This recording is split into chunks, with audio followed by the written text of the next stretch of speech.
Welcome to another episode of Big Girl Adventure Life. Today we are taking a Big adventure, one that I've never even taken. We are doing a downhill park at Northstar Resort. I'm beyond excited about this one, and I did have to do a little bit of training, but I taught you how to do the recon on an adventure. So before I came here, I made a phone call. Hey, do you have plus size gear? Guess what? They had extra large. We'll see how that all pans out, but I have a backup plan in mind. Secondly, I had to make sure that they had a bike for me because I needed to rent a bike. I wasn't gonna go out and buy one for just one day adventure. So yes, you can rent bikes. This particular bike shop has a limit of $275. So thankfully, I came in just under the wire. But make sure you make those recon phone calls before you take an adventure so that you don't show up and not be able to do it. So I don't know if you've ever found out what a downhill mountain bike park is like, but we're really gonna take a ginormous bike and we are going to go crazy down a hill. And then we're gonna ride the lift up and you get to come along with that adventure. So, are you ready for this? Let's go get geared up. Absolutely. Well, welcome to Northstar. So we're going to get you set up with safety pad and equipment first. This is kind of a big bad mountain. So whether you're a beginner or advanced rider, what we recommend is full elbow pads, shoulder pads, full face helmet, knee pads. That gets you set up so that you're safe and ready to go. Okay. So. What happens if this doesn't fit? If this doesn't fit, then we're going to work basically just with elbow and knee. Okay. Yep. So let's give this a shot. So no stress, right? Yep. It's just like a jacket.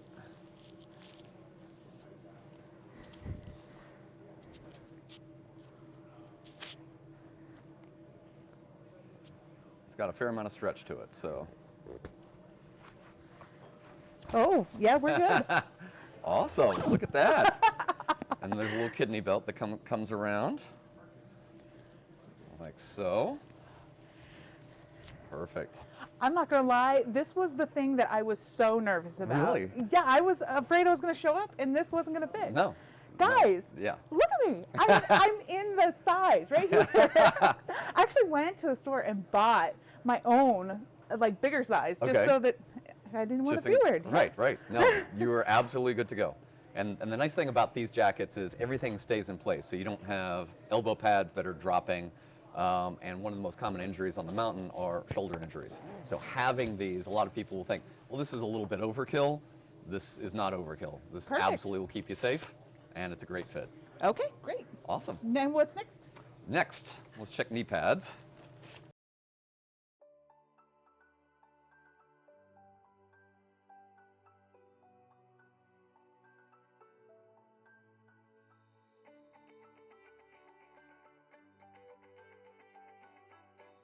So this is a large.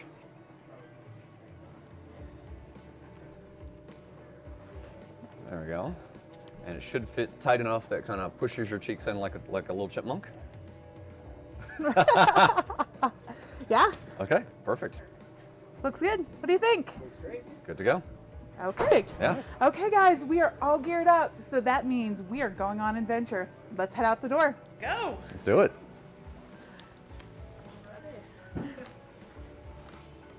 All right, guys, we're headed to the mountain.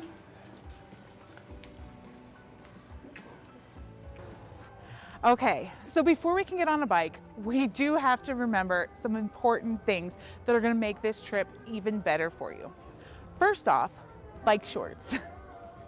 I know people look like they're all cool in their fancy shorts, but I can almost guarantee they have padded bike shorts underneath. So find yourself a really good pair. You can find them on Amazon, REI, Scheels, whatever your sporting store is close to you. Make sure that they fit really well. Second, chafing cream, okay? Your thighs are gonna be for a whole day. You wanna make sure that you're not gonna be rubbing those raw. And you can grab the monkey butt, you can grab the her stick, so many different options for that. Loom makes a beautiful scented one and it works great, all the parts. Then of course, sunscreens, lip balms, and hydration. Whether it's in a pack or in a bottle, You want to make sure you have all of these things before you go out, and it'll make your ride just a lot smoother. Okay, so we're gonna start off, this is a true pro downhill bike. So this is probably a little bit different than what you're used to riding. Yeah. You have a trail bike, I'm assuming? do, yeah. Okay, so this is very different, and we ride it very differently. So the first thing I want to do is I just want to make sure that we have some basic standover height, that you're able to stand flat-footed in front of the nose of the saddle. So if you could stand over that for me, please. All right. There may not be a ton of standover height, but that is fantastic. Pinching too hard? No, No? I think it's okay. Okay. All right. So again, I'm looking for a flat foot here. You're not up on your tippy toes. Perfect. Any downhill bike, we want to ride with the saddle as low as possible. And it has nothing to do with pedaling, because we do very little pedaling on a gravity mountain. But it has everything to do with overall standover height, as well as what we call bike body separation. And that's your ability to essentially move the bike underneath you. So Perfect. I'm going to check on this really quick. I couldn't get past my butt. Exactly. So give me one quick second. Great. So the way that you're going to essentially stand on a bike is you put your pedal up, the bike's going to be kind of shifted off to the left, and you'll see that I can stand over this really, really easy. And with the bike leaning to what we affectionately know as the non-expensive side of the bike is very important, versus it leaning towards the expensive side of the bike. Okay. Because if the bike falls on the drivetrain side, you have the chance of breaking a derailleur, bending a derailleur hanger, any number one of those things. So if your pedal is basically here, throw a brake on, slide the bike off to the side, and now you're good to go. Okay. So give that a shot. Yep, so you can even lean it a little more. There you go, perfect. Do I look cool? A lot easier than riding directly over, correct? Yes. Yes. And then you'll also notice, because this is a pro downhill bike and you have about 180 millimeters of front and rear suspension on this particular bike, there's an appropriate amount of what we call sag, which means the suspension actually is going to sit and settle down based on rider weight. And that's exactly what we want. And that improves now your standover height as well. Okay.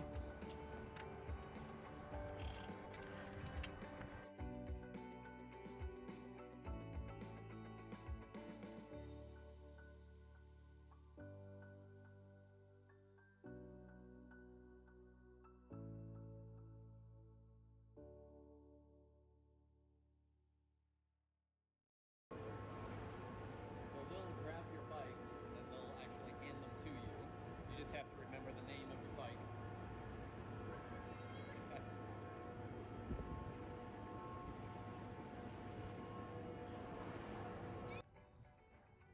Awesome.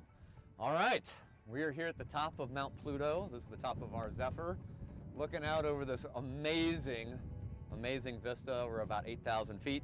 So we're going to talk a little bit about mountain bike basics. And working and riding a downhill bike is a little bit unique, different than trail riding. So I'm going to give you our key pointers. Okay. You ready? So first thing, we're going to talk about braking, one of the most important aspects of any type of downhill riding. So we only use one finger when we do our braking. These are very, very strong hydraulic brakes. So it's not something that we need two fingers.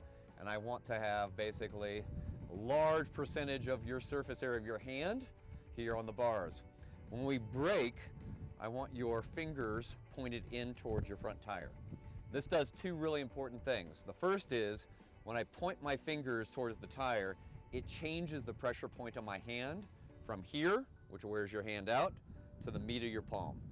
So by being able to do that, it allows you to be a lot more comfortable for a lot longer throughout the day. Second thing is, when I point my fingers towards that front tire, it brings my elbows up. And this is very important as we start getting involved in downhill riding. This high elbow position, right, is our safety net. All right, this is margin of error, and this is what really differentiates downhill riding from cross-country riding. In downhill riding, this high elbow position allows me to push the front tire down, allows me to push the front tire out, and allows me to push the tire or my bike side to side. All right, if you're used to riding a cross-country bike that is a shorter wheelbase and a steeper head tube angle, you're going to be more riding back behind the saddle a little bit. So the thing that changes here with a downhill bike is what we call our head tube angle. Our head tube angle is this portion of our bike, and it is a very what we call slack head tube angle. And what that means is my front tire is way out in front of me compared to a cross-country bike. So when we ride a downhill bike, you are going to be in a what I will call an uncomfortably feeling forward position. It's a little unnerving. So the first time on a downhill bike, people will be in this position, and they're like, Jamie, I feel like I'm going to fly over my bike. And I will tell you, you are not. You are not going to fly over your bike. We've been there, Okay. done that. So that forward position is where we drive a downhill bike, high elbow. So next important aspect is pedaling and foot position.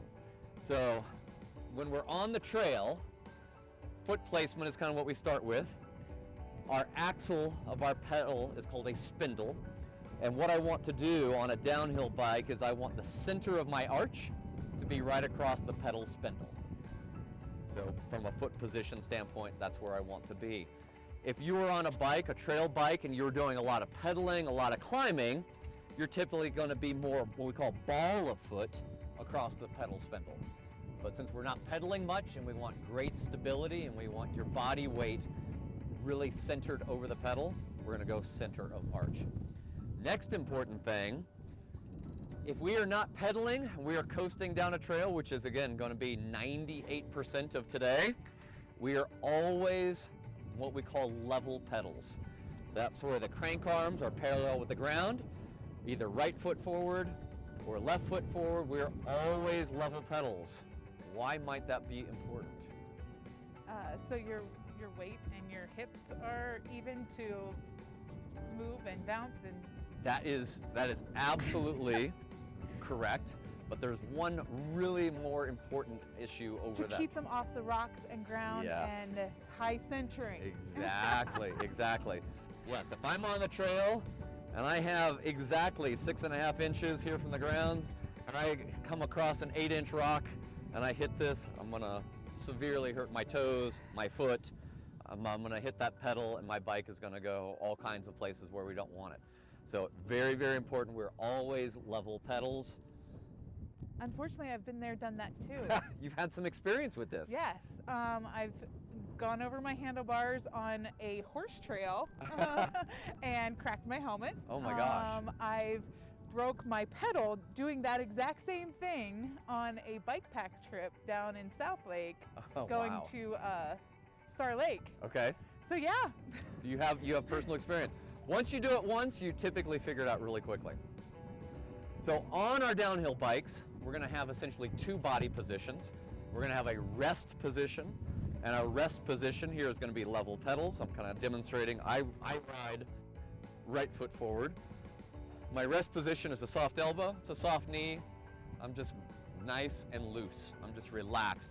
And this is going to be an easy trail, a fire road, nothing typical. But if I look down the trail and I see the trail is going to get a little steeper, I see it rocky, I see berms, I see anything that I got to go to work for, I'm going to get in my ready position. My ready position is my high elbows, and then I'm going to get low. All right, I'm not going to get back like I am with a trail bike. I'm just going to get down and I'm going to get low. And you're going to see my elbows essentially kind of in line and parallel with the handlebar. My head's up, I'm looking at the trail, and I'm ready to go to work. Again, this gives me options, all right, in how I maneuver my bike. The second my elbows drop, the second I start pushing my weight back, I lose that margin of error. Now, when I'm teaching kids, we talk about our wings, all right? So one of your cues on the trail is to keep your wings high, our elbows high. Never let your wings dip in the sauce, all right? Don't let your wings dip in the sauce. Keep them up here. my daughter would totally be like, flap, flap, flap. She's Exactly. in the flapping stage, so put those wings up, flap, flap, That's right. flap. When we brake, it's important that we brake what we call progressively. These are very strong brakes. If I just grab these brakes immediately and really hard, bad things are going to happen. So the idea is when I brake, I'm braking with increasing pull on about a count of 3. So I'll grab my brakes, I'll go 1, 2, 3, and I'll brake my position down to whatever speed I need to be at. So kind of use that 1, 2, 3 anytime we need to scrub speed. So not kind of like a intermittent, but kind of just a slow squeeze in? Yeah, exactly. Just 1, 2, 3, you'll scrub speed, and that'll be one of the first things that we practice. An important caveat with that, all right, is skid. We want to avoid any kind of skidding. Typically, are you right-handed or left-handed? Right. Right. I'm so sorry. So right hand dominant means that you're going to be typically grabbing a little more rear brake. Anytime you hear or feel a skid on your rear brake as we're braking, all right, you're going to let a little bit off your rear, you're going to add a little bit to your front. You're typically going to find that the ratio of front to rear is going to be anywhere between 65% front, 35 rear, up to as much as 75-25. It is very dependent upon the wheelbase of your bike, your body weight, and how that works. So our first exercises are going to be to help establish that proper braking ratio.